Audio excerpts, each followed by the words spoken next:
Park 4, gagamitin na natin siya for a day. Gagi kanina guys, ginamit ko to, tapos di ko pala may ganito siya. May mga libag na lumabas dito banda sa tuhod ko day. Die.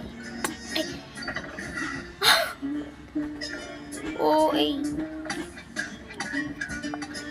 Ito na siya, lalagyan ko na siya for a day. Mga OA. Oh my god, OA. Ganito pala yung itsura niya. May mapakita ko sa inyo. Ibababad ko lang to.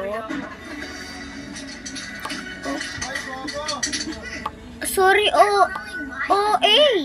Sorry kung natatapakan ko yung pagka-love team nyo, ha. Ano na kuya ko? Guys. Inampo ni daddy yung jowa niya, te. Kasi sobrang bait ni Ate Sophia. Ni Kuya Ibo. Te, miss ko na si Ate Sophia. Sana bumalik na siya dito. Nasa Pasig kasi si Ate Sophia. Pasig ba yun? Hindi ko alam kung Pasig ba eh. Ay, Pasig nga, Pasig. Sabi sa akin ni Ratiana. Gagi nang nanginig po ko si Ate Sophia nun yung dadali na siya uli sa Pasig. Kasi naglayas doon si Ate Sophia. Nag-away daw ng mama niya.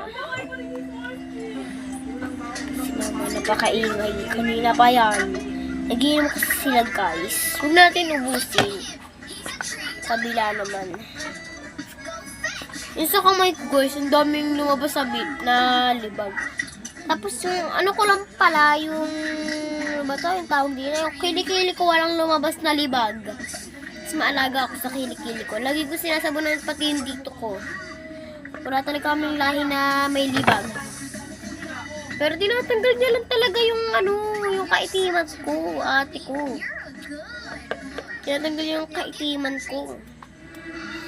Medyo pumuputi na nga ako eh. Pero bawal daw ito sa mukha, sabi ni mama.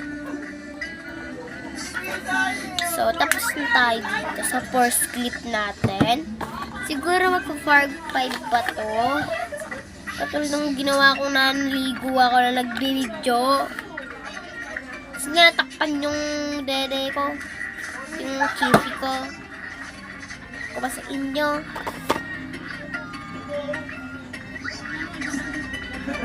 Bababalik natin siya ng 1 minute and babalikan ko kayo. 3 hours later. Tapos na natin ibabad.